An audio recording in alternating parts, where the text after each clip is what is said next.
Bine v-am găsit, dragii mei, la horoscopul aferent lunii decembrie. Iată că a venit și ultima lună din an.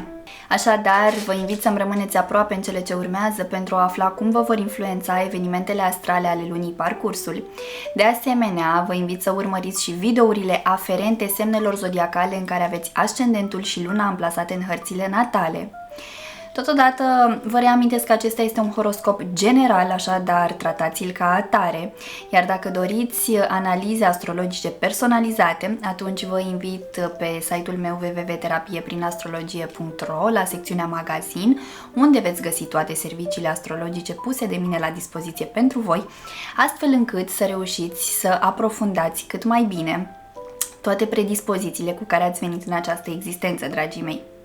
Înainte de a începe, vreau să vă urez tuturor sărbători frumoase, liniștite, binecuvântate și un an nou presărat cu împliniri, pace, armonie, bucurii și nu în ultimul rând cu foarte, foarte multă iubire. Haideți să începem!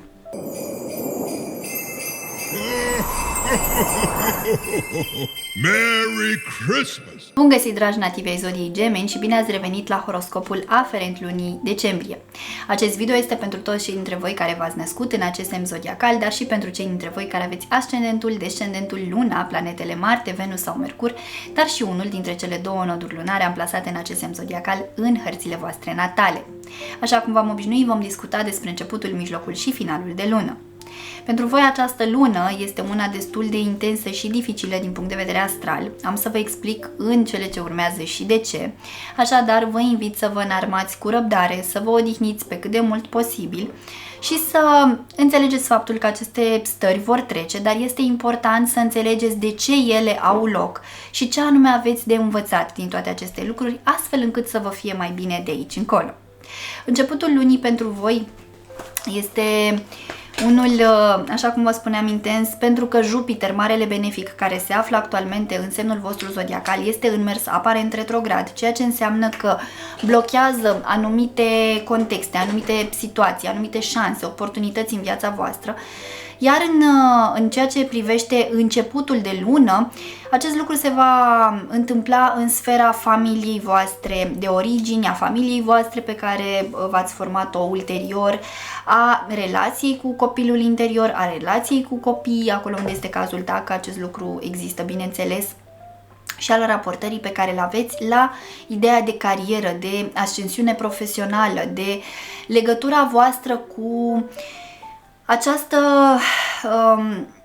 menire, acest scop pe care fiecare dintre noi îl avem într-o formă sau alta. Ei bine, la voi lucrurile sunt destul de intense pentru că nu vă regăsiți nici în familia din care faceți parte, nici în, sau este posibil, da, să nu vă regăsiți nici în familia din care faceți parte, nici în sfera profesională, da, să simțiți așa un soi de confuzie, de irascibilitate, de nemulțumire totală. Iar acest lucru se va reflecta în rezultatele randamentului, în felul în care veți reuși să duceți la bun sfârșit sarcinile la locul de muncă și tot așa. Deci mare atenție, pentru că se pot crea conflicte cu superiorii voștri, cu colegii voștri sau cu persoane care au cumva o influență mai mare în această sferă profesională. Deci trebuie să fiți atenți la felul în care puneți problema, la modul în care vă dozați anumite frustrări care poate s-au adunat și în interiorul vostru și pe care le-ați reprimat sau nu le-ați exprimat așa cum ar fi trebuit la momentul potrivit.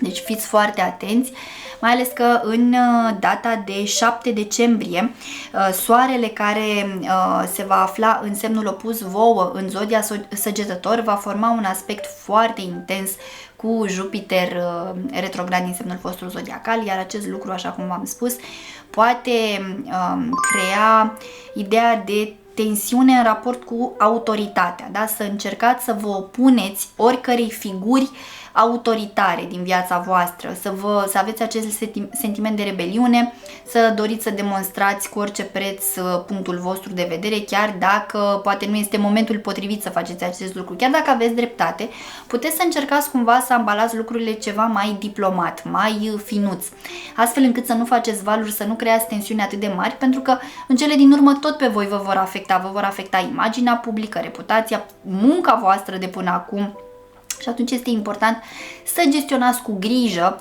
aceste situații provocatoare care pot apărea la începutul lunii la locul de muncă. Mai ales că este o lună încărcată din punct de vedere emoțional, fiind vorba de perioada sărbătorilor, toată lumea este agitată, toată lumea este preocupată de pregătiri, cadouri și așa mai departe. Deci, încercați pe cât posibil să gestionați așa cu înțelepciune până la urmă toată această situație, astfel încât să depășiți cu bine începutul lunii.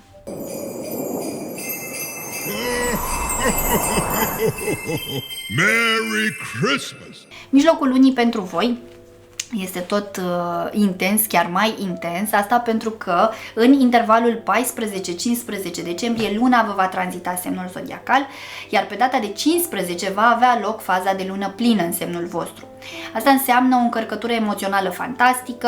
Mai mult decât atât, Mercur, care actualmente este în semnul opus vouă în zodia Săgetător, este și în poziția aparent retrogradă, așadar guvernatorul vostru se află în semnul opus vouă și este și în mers aparent retrograd. Așadar, emoția cu gândirea nu se aliniază deloc și se poate crea un întreg haos în felul în care vă manifestați gândurile și emoțiile, da? Să fie în conflict cele două.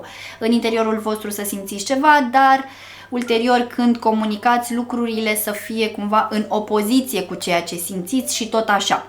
Să nu reușiți neapărat să vă faceți foarte bine înțeleși, să aveți tendința de a exagera, de a amplifica ideea de conflict, de a dramatiza chiar și anumite lucruri. Deci încercați pe cât posibil, este, așa cum v-am spus, o lună tensionată pentru voi, o lună care vine cu foarte multă încărcătură și de aceea este benefic măcar să știți aceste lucruri, ca atunci când simțiți cumva că lucrurile scapă de sub control, măcar să vă reamintiți că este ceva ce va trece și să încercați să vă adunați, să vă echilibrați, astfel încât să treceți și cu bine, da? Prin astfel de momente, astfel încât să nu stricați, așa cum vă spuneam, mai ales la locul de muncă, să nu stricați relații importante care pentru o chestiune de moment apoi să vă afecteze parcursul ulterior. Deci de-aia zic, pot fi anumite colaborări, anumite proiecte pe care poate vi le-ați dorit sau la care ați muncit, iar acum din cauza unei chestiuni de moment, da, unei energii acumulate și pe care poate nu știți neapărat cum să o dozați, să stricați aceste lucruri și ar fi păcat. De aceea vă spun că ar fi benefic să luați lucrurile cât de încet puteți, chiar dacă firea voastră este mai vulcanică și orientată așa către a face lucrurile cu o anumită viteză. Acum este momentul să încetiniți un pic tot acest ritm și chiar să vă dați un pas înapoi ca să puteți căpăta obiectivitate și claritate în ceea ce aveți de făcut și, bineînțeles, să decideți cât mai bine pentru viitorul vostru. Așa că, dragilor, un mijloc de lună extrem de intens pentru voi și chiar, să spun așa, cu un puternic efect decizional în parcursul vostru, atât personal cât și profesional.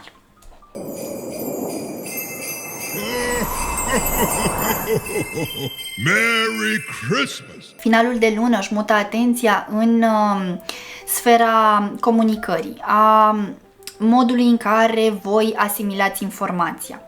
S-ar putea să vă simțiți blocați din punct de vedere al interacțiunii cu ceilalți, al felului în care vă exprimați, să nu reușiți să vă găsiți foarte ușor cuvintele, da? Să aveți senzația că ați uitat lucruri. Pentru cei dintre voi care, nu știu, poate v-ați înscris la anumite cursuri sau la facultate sau sunteți în proces de dezvoltare personală, nu știu, învățați lucruri noi, s-ar putea să simțiți că nu reușiți să asimilați informațiile așa cum ar trebui, iar acest lucru cumva să vă creeze o stare de frustrare.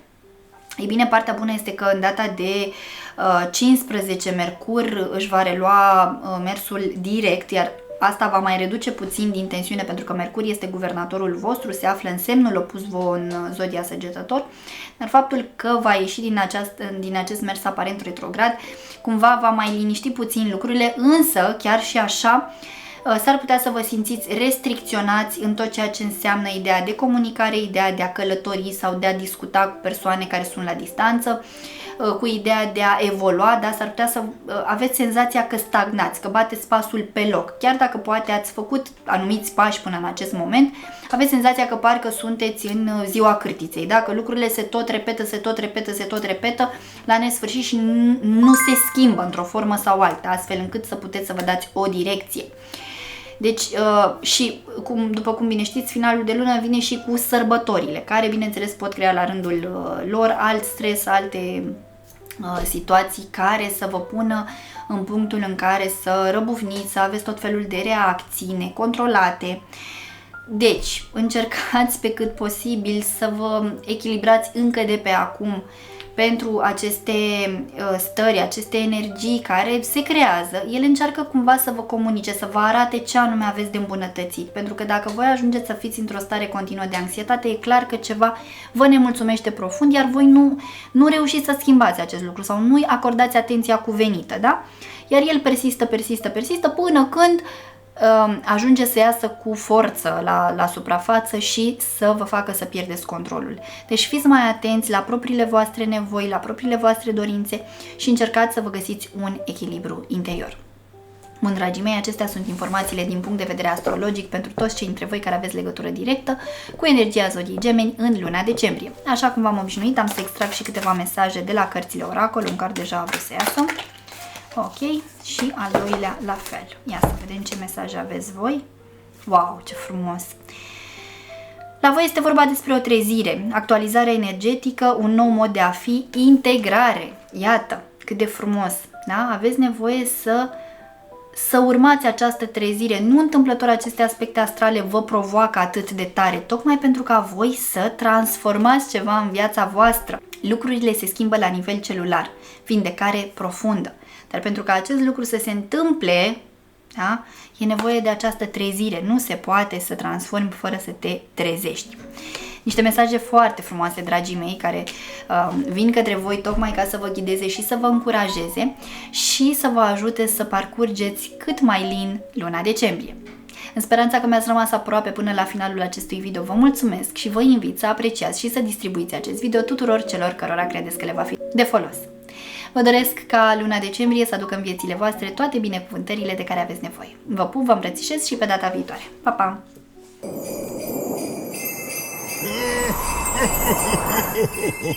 Merry Christmas!